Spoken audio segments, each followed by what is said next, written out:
Hey guys, hope all is well. Hope everyone's staying safe. A lot of the feedback that I got from our last lesson was that you guys were interested in video tutorials and lessons. So here we are. Just wanted to give you the heads up. Today we are going to be looking at a song called "How to Save a Life."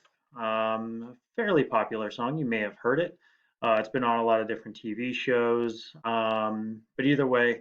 As we'll see, it is a pretty emotionally heavy song. There's a lot going on, very, very commonly misinterpreted. So let's do our best to break it down. So, How to Save a Life. It's by a band called the Fray. All right, we're going to look at stanza one.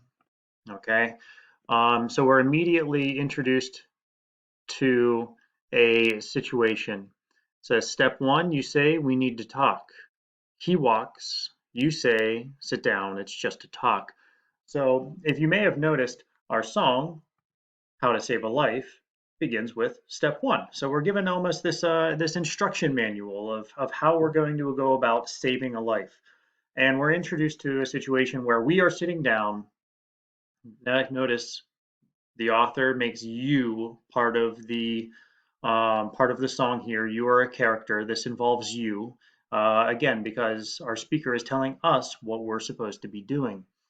And we were saying we need to talk, sit down, it's just a talk. Now, these lyrics to start cause some people to go down the very, very wrong path of thinking that this is about a breakup. It's not. This song is, as we'll come to see, is about someone intervening. A friend has a problem. So the more common interpretation here is that we are in an intervention of some sort, or a friend of ours, whoever you, all right, whoever we are talking to, whoever he um, is the one that is going to have an issue here, whatever that might be. Now notice the difference in attitude here. He smiles politely back at you. You stare politely right on through. So we have a difference in tone within our two characters here. We are being polite, as it says, but also stern. Whereas whoever he is, the target of this intervention, is possibly not taking it as seriously or is possibly trying to hide their real emotions with a smile. Moving on to stanza two, we have possibly a little bit of figurative language here. It says some sort of window to your right. As he goes left, you stay right. So windows we often associate with freedom, with escape. You may be looking out your window right now while this is all going on and wishing that you could actually go outside and do things. Um, that window in this case could be a literal window where it's actually he would try to run out the window. It could also be metaphorical. As he goes left and you stay right, we would be then instructed to guard the window so that he couldn't escape. Um, so now notice this line right here, as he goes left and you stay right, it could end right there. We're not given any punctuation, so it's really difficult to tell. However, the line could also continue as he goes left and you stay right between the lines of fear and blame. This really, really lends itself to the intervention scenario, whether whoever he is has a drug problem, alcohol, depression, whatever it might be. We need to confront him about it. And our speaker is telling us that we need to stay between the lines of fear and blame. All right. We need to show them that they have got a problem without blaming them. And we need to warn them of the possible consequences without scaring them. That is a very difficult thing to do, and that's going to be something that our speaker struggles with throughout the entire song. Now, as you can see at the bottom of this stanza, it says, you begin to wonder why you came. Uh, Obviously, this isn't going very well. If we're wondering why we came, then we've been unsuccessful so far in our attempt. Now, stanza three, we are met with a chorus. Where did I go wrong? I lost a friend. Now, notice our speaker shifts here from telling us what to do, and now it's our speaker is saying I go wrong. So now our speaker is actually talking personally about himself. All right. And it seems to be talking about something that happened after the fact. So where did I go wrong? I lost a friend. Now, saying I lost a friend could be taken two ways. This friend could be dead, or the friendship is just ended. It's over. Whatever attempt at changing our speaker took, it didn't actually happen, and so they've just drifted apart. It mentions that it happened somewhere along in the bitterness. That could have been both ways. It could have been just from the speaker. It's kind of hard to tell. Now, our speaker expresses some remorse here, saying that I would have stayed up with you all night had I known how to save a life. So this kind of tells us that the person that the speaker was initially talking to probably ended up dying. And so he's expressing some sort of helplessness to his own personal scenario. He couldn't save his own friend, and because of that, um, there's bitterness, there's remorse. So again, we see the speaker's almost guilt in this scenario as well. He says, I would have done anything. I would have stayed up with you all night. He just didn't know what to say or what to do. And that's a really, quite honestly, a common problem for people that are in this situation and in this scenario.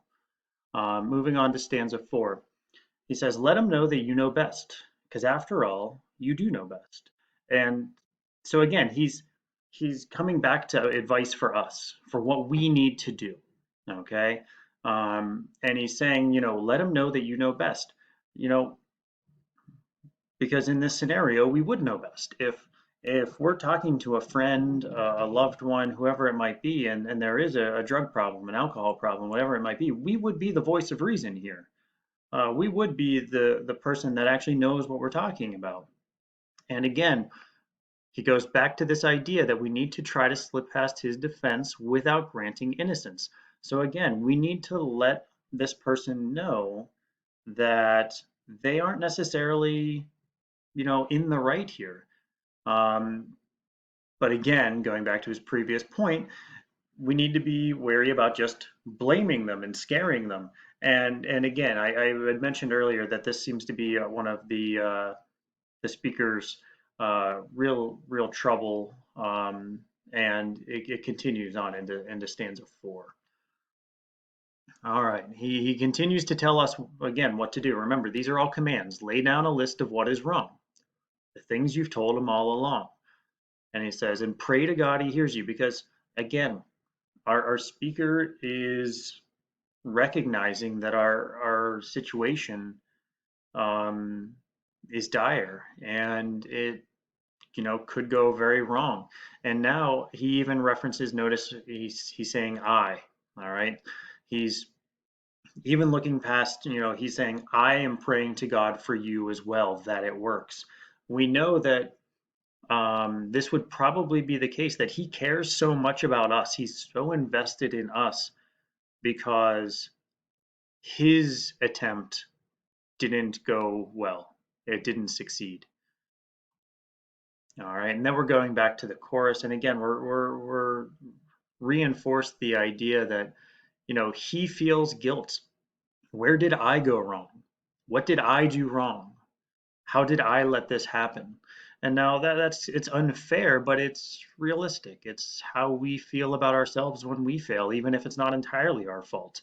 All right. And again, we continue to see that feeling of helplessness, that I would have done anything had I just known what to do. Stanza 7, he anticipates that the person that we're speaking to is going to raise his voice. And what we need to do is lower ours. All right, we're going to lower our voice. We need to be the person that's staying calm here. All right, just like earlier when he says that, let them know that we know best because we do. Well, just like earlier, we need to be the voice of reason. We need to be the calm person, the rational person. Okay, and then he ends with a metaphor here. Okay, we need to grant our friend one last choice. You could drive until you lose the road. All right. Now we've said earlier that anytime you see a road, a path, a street, whatever it might be in poetry, it's almost always going to be a metaphor for life. Okay, so driving until you lose the road, we can probably assume that he's got a choice here.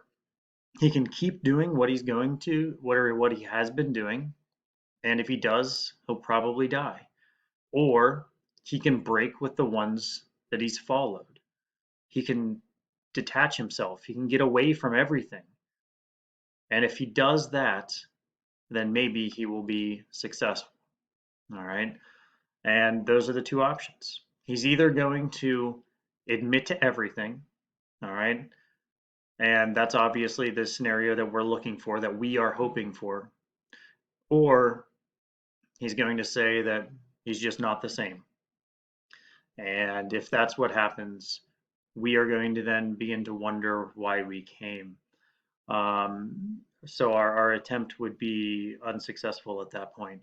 Now, after that, it gets back into our chorus. You may have noticed there's no idea of what we should be doing afterwards. If that is unsuccessful, there's no, okay, step, there's no step two, there's no step three, there's nothing after that.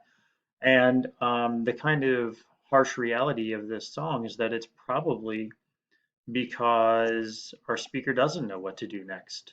Our speaker was unsuccessful. Our speaker starts off with um, step one, here's what I know what you should be doing, but then runs out of ideas because he doesn't know what to say or do next.